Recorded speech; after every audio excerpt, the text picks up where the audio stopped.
Jadi dia ini kan dibilangin katanya lagi dideketin sama satu pabrikan tertentu. Iya, kalau mamanya ada tim lain, ya kenapa enggak?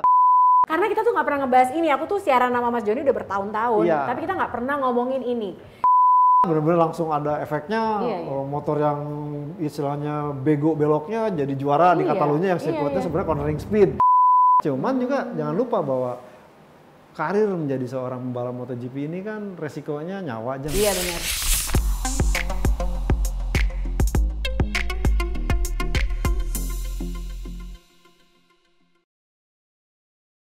Hai, ketemu lagi dengan podcastnya Lucy Wiryono dan juga ditemani oleh Mas Joni Lono Mulia. Mas Joni, hari ini ya, aku tuh punya topik yang sangat panas. Asik. Tapi bentar. Sebelum kita ngobrol, ya, ada ini sesuatu nih. Ya dong, aku mau bagi-bagi dulu. Kita tuh di sini selalu pengen memberikan sesuatu buat kalian, bukan cuma informasi aja, tapi tentunya kita pengen memberikan giveaway. Kan anak sekarang katanya dikit-dikit giveaway now. Iya kan? Red Hot Chili Peppers itu. Tahu aku. Nih, jadi ya si F-Work Scale Model ini akan kita kasih buat kalian yang like, subscribe dan juga memberikan ide kira-kira aku sama Mas Joni anaknya ngomongin apa nih atau topik-topik apa aja deh yang pengen dibahas di YouTube ini, silakan ditulis di kolom komen. Nanti akan dapetin kira-kira yang mana, yang paling suka yang mana Mas Joni? Semuanya nggak bisa ya? Satu aja. Plus nanti akan ditambahin juga ada voucher Holy Cow 200.000, lumayan kan? Nanti aku yang kasih rekomendasi pesan apa di Holy Cow, oke? Jadi pastikan untuk like, subscribe dan juga kasih komennya, ide, saran mau bahas apa di YouTube ini, oke? Nah, sekarang udah ada idenya. Ini tuh ya, aduh kalau ngomongin ini aku tuh gimana gitu rasanya. Fabio Quartararo. Wow. Ini adalah sebuah gosip hangat. Nggak gosip sih, karena dia juga udah ngomong. Kalau gosip kan nggak ada konfirmasi kebenarannya dong. Iya. Jadi dia ini kan dibilangin katanya lagi dideketin sama satu pabrikan tertentu. Pabrikan besar. Iya, tapi meskipun si manajernya nggak mau bilang siapa yang mendekati, pabrikan mana yang mendekati, dia juga nggak mau bilang. Tapi sebenarnya gini, kita bergerak ke belakang dulu nih. Gara-garanya adalah si Fabio Quartararo ini pas jadi juara dunia, kan dia bilang, aku pengen request. Kan sekarang aku udah jadi juara dunia, aku minta dong sama Yamaha untuk nambahin top speed gitu. Terus kita mikir waktu itu gimana John? Katanya, tapi buat Yamaha, kamu aja udah jadi juara dunia tanpa ada top speed kok. Iya. Ngapain gitu? Ibaratnya tuh ya kalau orang punya usaha kayak aku gitu ya, never change a winning recipe. Bener nggak sih? Iya. Jadi kalau udah nggak ada masalah, jangan diutak-atik. Menurut Yamaha begitu perspektifnya. Tapi Quartararo beda. Tapi kita juga sama-sama setuju bahwa nggak semua inovasi itu memberikan keuntungan. Setuju. Ya Ducati contohnya gitu ya, banyak inovasi repot juga. juga. KTM banyak inovasi, kadang-kadang dia kebingungan juga saking banyaknya hal-hal baru. Nah, si Fabio Quartararo ini jadinya kayak aku pengen lebih kompetitif. Intinya gitu, bukan masalah pindah pabrikan. Betul. Tapi kalau menurut Joni dia akan pindah nggak? Dan pabrikan mana sih bisikin? Kalau ini nggak apa-apa, kita boleh bilang. Ya HRC. Honda Racing Company yang buat gantiin Pol Espargaro. Karena gini nih, tahun ini banyak banget yang habis kontraknya. Iya, belum Espargaro juga kan? Espargaro salah satunya, terus kemudian di pabrikan lain juga ada. Dan memang ini jadi sifatnya bener-bener jadi topik hangat. Nah, kenapa seorang Quartararo? Karena kalau Quartararo ini seperti tadi dijelaskan oleh Jeng Lucy bahwa dia pengen jadi juara dunia dulu, terus dia harapkan karena sudah bisa mempersembahkan istilahnya syarat mahar bahwa dia sudah juara dunia, dia bisa meminta permintaan agar motor Yamaha M1-nya lebih bagus lagi. Ada bargaining position lagi, karena aku juara dunia nih, masa aku nggak didengerin gitu kan. Tapi faktanya dari mulai tes pramusim Jerez sampai kemarin di Mandalika, emang enggak. Dia bilang, kayak sama yang pertama kali naik, dan sampai dia bilang, nggak ada top speed yang dijanjikan. Meskipun kemudian kemarin-kemarinnya dia agak lebih melunak sampai bilang ya mungkin ntar di ronde Eropa ada kali. Cuman dari sini memang menegaskan bahwa Fabio Quartararo telah membuktikan diri, cuman masih kayaknya pihak Yamaha pabrikan belum punya rasa percaya untuk menjadikan Quartararo ini andalan total atau utama. Karena kalau kita lihat ke belakang, bagaimana Valentino Rossi kan benar-benar andalan totalnya Yamaha. Iya. Masa sih belum, John? Ini kan dari bukti motor Yamaha M1-nya belum juga seperti yang dia harapkan. Meskipun kemarin sempat agak hilang tuh soal top speed. Dia cuman akhirnya ya itu kata-kata ajaibnya adalah ya I have to push like hell. Saya harus mengerahkan kemampuan saya 100% lebih kalau motornya ya gini-gini aja. Jadi karena Fabio Quartararo ini juga naik turun. Maaf banget aku potong Johnny waktu abis di GP Argentina gitu. Betul. Dia sempat agak emosi gitu kan. Kayaknya dia bilang gini, ya kita nggak bisa menang title lah kalau misalnya finishnya P8 dulu gitu.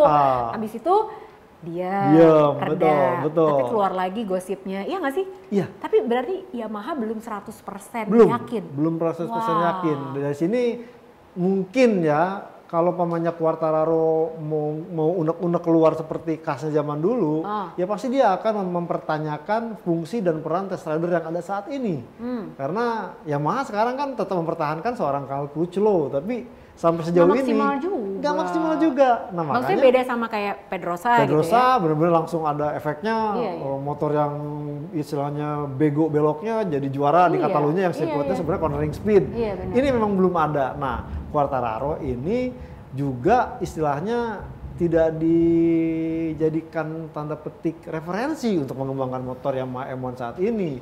Jadi kecenderungan apa yang kata Quartararo bagus diambil, apa yang kata Dovizioso oke, comot. Apa kata Morbidelli yang pakai motor perkasa di 2019 yang semasa bagus diambil. Jadi belum ya ini yang akhirnya tidak ada fokus tujuan M1 ini mau kemana? Pengembangannya mau kemana? Mau menengahkan top speed seperti yang telah diejawantahkan oleh Suzuki, atau mau tetap membuat motor Yamaha ini motor yang paling lincah, stabil di cornering speed. Cuman kan tetap keteteran di soal rear grip. Iya gitu. benar. Nah, ini yang akhirnya ya Quartararo juga sempat akhirnya mungkin kesel, dia sempat melontarkan bahwa ya kalau mamanya ada tim lain ya kenapa enggak, karena saya memang memerlukan ya meningkatkan kompetitif. Kalau tadi kita ngomongin Fabio Quartararo diisukan akan pindah ke pabrikan lain, tidak lain tidak bukan karena bukan kita yang bikin gosipnya, tapi memang kontraknya habis tahun ini.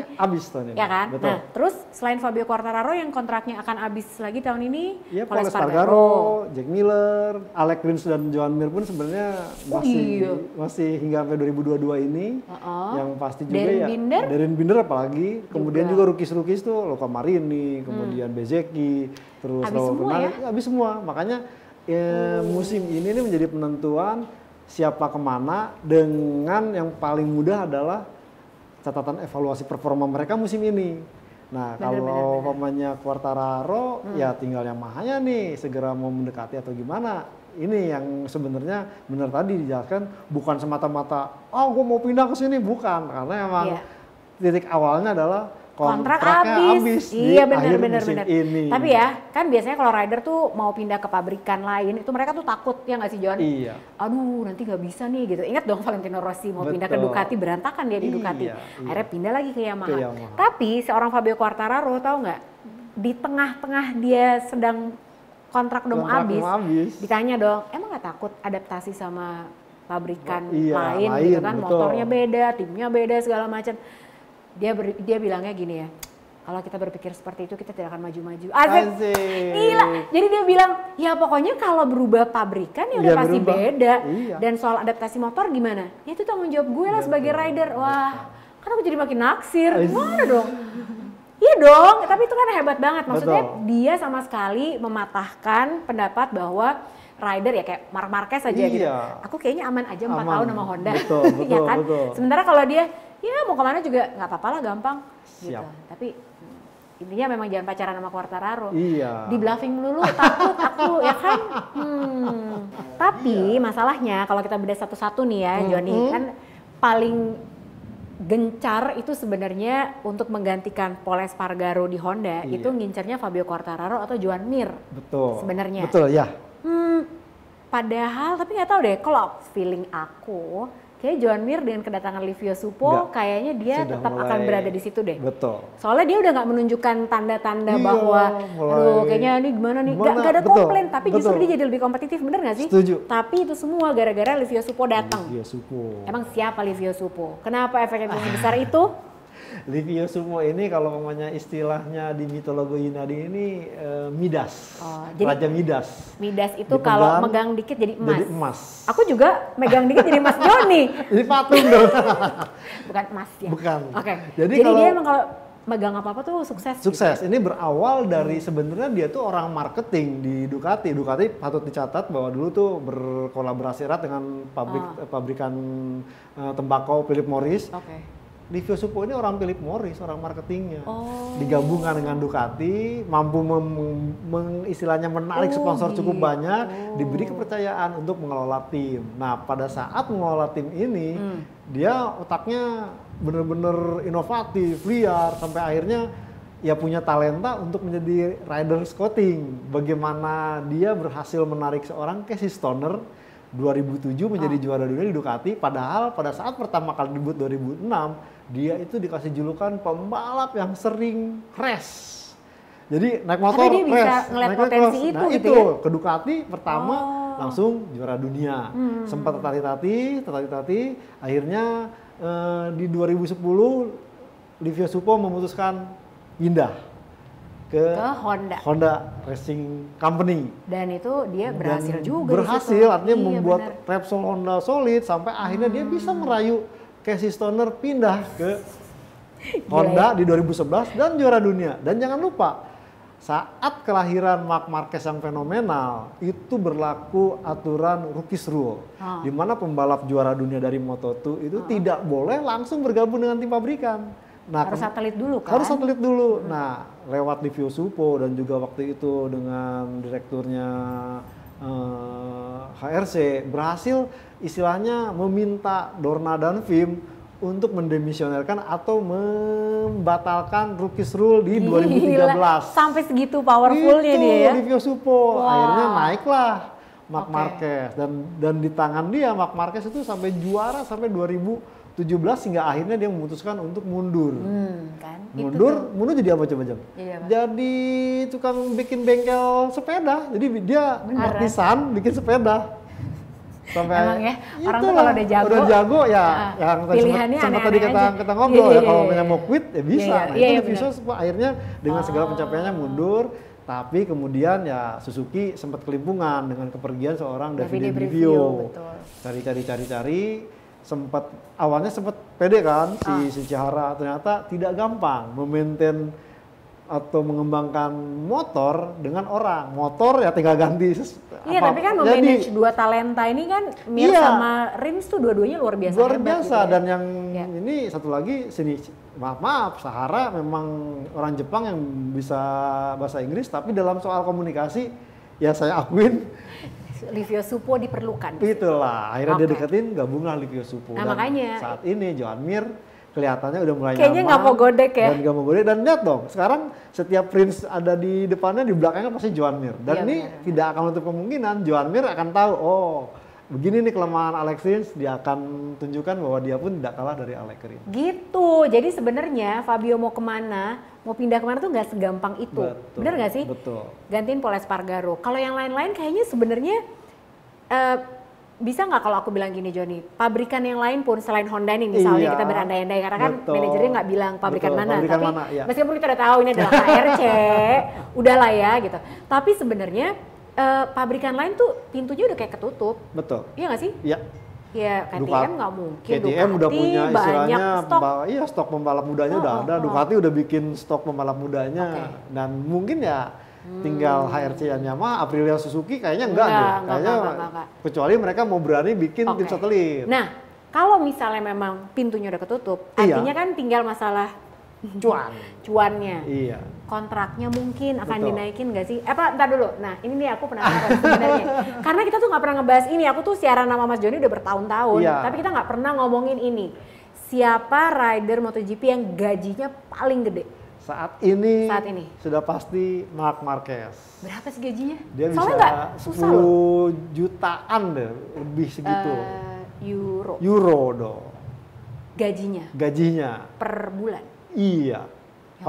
Ini kontrak setahun. Per bulan ada lagi. Aduh. Karena itu murni pure dari istilahnya kontrak dari pabrikan dan kontrak dengan pihak sponsor.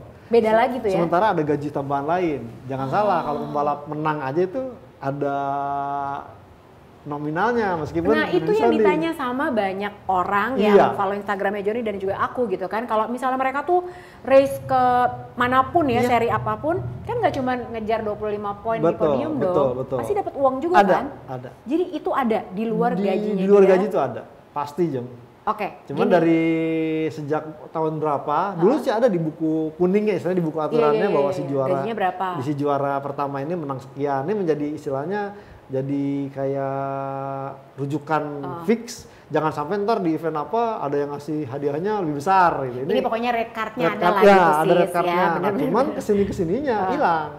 Iya, soalnya tadinya aku pikir gitu, kalau kayak di sepak bola gitu kan, kita tahu yang namanya bursa transfer gitu. Pemain A, wah nilai transfernya sekian juta dolar misalnya atau euro. Terus udah gitu gajinya dia per minggu bahkan, ya kan kalau bola sampai per jam, per jam, per menit sekian gitu. Nah MotoGP ini kan nggak ketahuan, ya kan?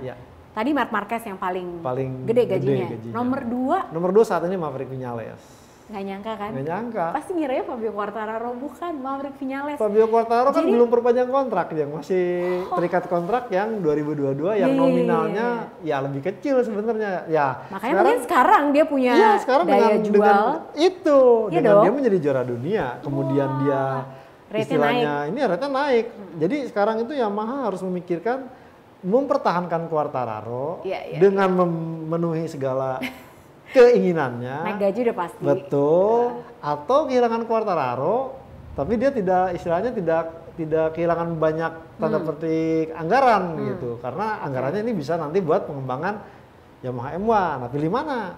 Nah, Quartararo sendiri kan boleh dikatakan agak sedikit istilahnya kesel gimana gitu. Dia udah minta top speed dinaikkan, belum juga dipenuhi. Sampai dia oke dah, saya bersikap lebih baik itu nggak menunjuk kekurangan Yamaha, masih juga nggak diwujudkan. Sampai akhirnya terucap ya kalau ada pabrikan lain ya kenapa nggak jadi. Tapi kayak gitu nge-bluffing aja nggak sih John buat nambahin nih, aku ada yang naksir juga loh gitu. Ya sebenarnya ini bluffing dan terbukti ada istilahnya termakan umpan dari Quartararo ini yaitu Maio Meregali, dan dia terus menegaskan ya istilahnya prioritas pertama adalah mempertahankan Quartararo untuk tetap bersama Yamaha, karena saya yakin tanpa Quartararo Yamaha akan kesulitan lagi sebagaimana ya proses yang dijalani saat ini gitu untuk menemukan Quartararo ini kan one in a million gitu. Iya benar. Kalau sampai lepas ya sayang banget. Betul. Ini makanya kita mencoba untuk menyusun kira-kira, mudah-mudahan bisa ditayangkan di sini list gajinya dari mulai yang paling gede sampai yang paling kecil tuh siapa gitu ya.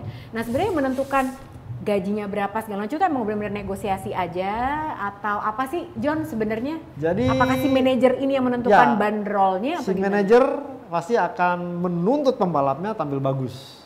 Ini kalau kita ambil contoh Quartararo, sebenarnya Quartararo ini agak tanda petik sedikit di blessing in disguise atau diuntungkan pada saat dia di Moto2 juara di Catalunya. Kenapa dia jadi sorotan? Dia tampil dengan motor sasis speed up yang kurang begitu kompetitif, tapi dibanding Kalex ya. Dibandingkan Kalex yang banyak dipakai dan akhirnya menang. Ini menjadi momentum. Dan waktu itu juga adalah kenapa blessing in disguise kedua? Rossi yang belum mau istilahnya oke dah gue perpanjang. Ini menjadi istilahnya tanda petik si Yamaha untuk mulai mencari opsi. Rossi ini gimana sih, susah banget itu. Sampai akhirnya ya Rossi mau diperpanjang, Quartararo pun akhirnya diambil sebagai tim satelit Yamaha. Dan waktu itu ya ini langsung diambil keputusan oleh Yamaha, diambil aja nih, udah lu jalan aja.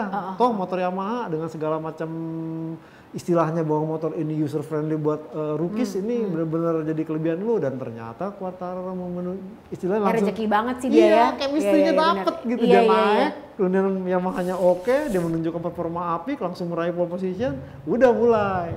Rossi yang di tim pabrikan juga ya entah terpengaruh, performanya makin drop, akhirnya dipastikan, Rossi, lu mau mati tim pabrikan apa enggak?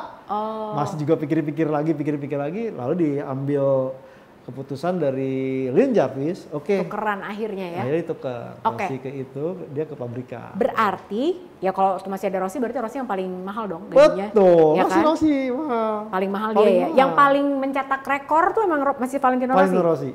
Karena selain dari kontrak gaji, dia banyak istilahnya endorse sponsor tuh cukup banyak.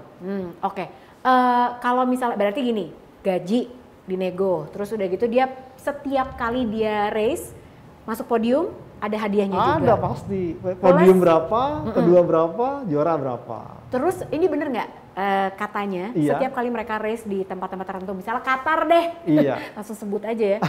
Mereka tuh banyak banget ngasih bonus ke rider-ridernya. Jadi bahkan ya udah ini kayak ngundang artis aja sebenarnya. Bener nggak sih? Betul. Iya ya. Setuju. Itu bukan gosip. Bukan gosip, Jang. Oh, tuh kan. Jadi artinya memang menjadi pembalap itu selain ya, wah ini resiko nih, wah ini mereka pun udah mendapatkan istilahnya pendapatan yang cukup memadai. Nah, yang paling penting adalah sebenarnya sebagai penutup, aku tuh penasaran aja. Karena kalau misalnya kita lihat tadi kan bola gitu ya, tenis misalnya, ada ATP Tour, Rafael Nadal jadi juara Wimbledon deh misalnya. Betul. Dia dapat hadiah sekian ribu atau sekian juta. Segala macam. Terus udah gitu, tapi yang menarik dari rider-rider MotoGP ini, mereka tuh nggak pernah ada yang flexing loh, perhatiin nggak? Iya. Ya kan, paling sneakers sih, paling apalah main golf gitu, tapi nggak ada yang flexing. Aku ya kecuali Valentino Rossi, aku beli yacht, tapi itu pun dia nggak posting gitu kan? Cuman ya udah, lagi foto bareng aja. Iya, foto bareng aja, tapi dia nggak ada tuh namanya cerita-cerita aku naik private jet atau aku apa gitu, nggak ada. Nah, jadi kayak penghasilan mereka itu yang sebenarnya sangat besar itu nggak terukur. Apakah terus tinggalnya di Andorra. Akhirnya aku kan menarik kesimpulan apakah mereka menghindari pajak, Johnny? Ya, salah satunya itu. Tapi yang ya kedua, iya, salah satunya menghindari pajak. Iya benar, memang itu adanya. Karena kan ketutup banget penghasilan mereka. Gede banget. Cuman juga jangan lupa bahwa karir menjadi seorang pembalap MotoGP ini kan resikonya nyawa aja. Iya benar. Nah itu ada asuransinya nggak? Itu salah satu uangnya itu ya dijadikan asuransi. Jadi pada saat mungkin kenapa-napa, cacat seumur hidup atau ya amit-amit ya kalau kejadian kayak Michael Schumacher itu kan sebenarnya terlepas dari ada dana bantuan, sebenarnya itu uang dari istilahnya asuransi gitu hasil dia yang selama ini balapan untuk menutup hal itu. Ini menarik juga loh gitu. Tadi sebenarnya aku cuma pengen ngomongin tentang duitnya gitu ya, maksudnya penghasilan mereka berapa. Cuman bener juga ya. Ini nggak pernah diungkap juga gitu. Beda kayak Jennifer Lopez aja kan, bagian tertentu dari badannya diasuransikan, kita tahu berapa jumlah asuransinya. Sementara kalau ini kita tahu resikonya mereka juga sangat besar. Berarti ini polis asuransinya tuh gede pasti ya. Asli. Dan kadang-kadang ya tidak bisa, kalau umpamanya udah tidak dikontrak pabrikan itu berarti kan ini benar-benar pure pribadi.